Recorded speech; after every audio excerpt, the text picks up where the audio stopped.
Sosialy kosa indray nozarainy vondrona filateksa akanjo vaovao ireo zazakamboty anjatony izay beazina amina tobi-pitezana zazakamboty misa efatra eto Andrenivohitra. Ny tanjona ao anatin'izao dia mba hiahina ireto zaza ireto mba hananana ihany koa zo maha olona azy sy ho fitaratra any aoriana. Zazakamboty hatramin'ny 3.7 mitsinjara amina tobi-fitezana zazakamboty misa efatra eto Andrenivohitra dia abotry manjaka amboy miandra ampita tafika aranosy zato no nitoloran'ny vondrona filateksa akanjo vaovao.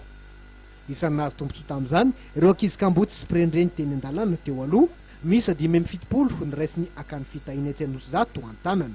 Ny etsika ataon'ny filateksa aloha dia zava-dehibe satria zara aza misy orinasa tahaka an'izao izay manampy ny firenena dia engany ireo orinasa hafa ihany koa mandray an-tanana ka anaraka an'izany ihany koa ny fanjakana mba hanampy ireo olona maro samihafa izay mila vondry sy tolo-tanana eto firenena.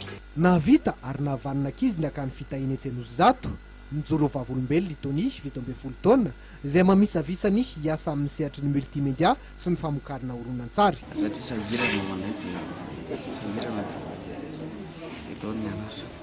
Tsy mianatra zany fa manao resaka multimédia. Manao na fifehezana resaka hoe multimédia zao ahitana azy. Ahitaka anazy zany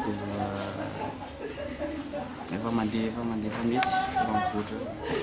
Inona ny eritreretiny sy atao amin'ny alalan'ny multimédia rehefa any aoriana kely? Manao réalisateur. Tsy nanafy ny anafaliana ireo ankizy tezanao amin'ny akany fitahina.